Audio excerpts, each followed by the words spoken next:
Hello, good morning. आज आहे गौरी विसर्जन. गौरी विसर्जनच्या दिवशी गाठी घेण्याची पद्धत आहे. गाठी घेण्याची तयारी केली, मुखवटे सुपात उतरवून घेतात आणि गाठी ताट ठेवून मुगाची खिचडी आणि शेवईचा नैवेद्य दाखवतात. अशा प्रकारे गौरी विसर्जन केलं जातं. आज गुरुवार असल्यामुळे दर गुरुवारी मी स्वामीचरित्र सारामृतचं पारायण करते. ते पारायण करून झालं की मी तयारीला लागले उकडीच्या मोदकांच्या. मोदक बनवण्यासाठी मी इथे वापरली होती 1.5 इंची तांदूळ पिठी. जर 2 वाट्या तांदूळ पिठी असेल तर 1 वाटी पाणी आणि 1 वाटी दूध आधी उकळवत ठेवायचं. त्याच्यात थोडंसं मीठ आणि साखर, थोडं तूप असं घालून पाणी उकळवून घ्यायचं आणि मग त्याच्यात तांदूळ पिठी टाकून छान हलवून घ्यायचं. त्याच्यावर झाकण ठेवायचं.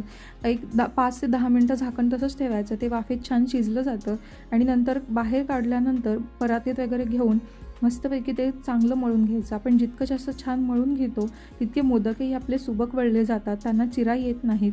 मी नंतर मोदक करायला सुरुवात केली. मोदक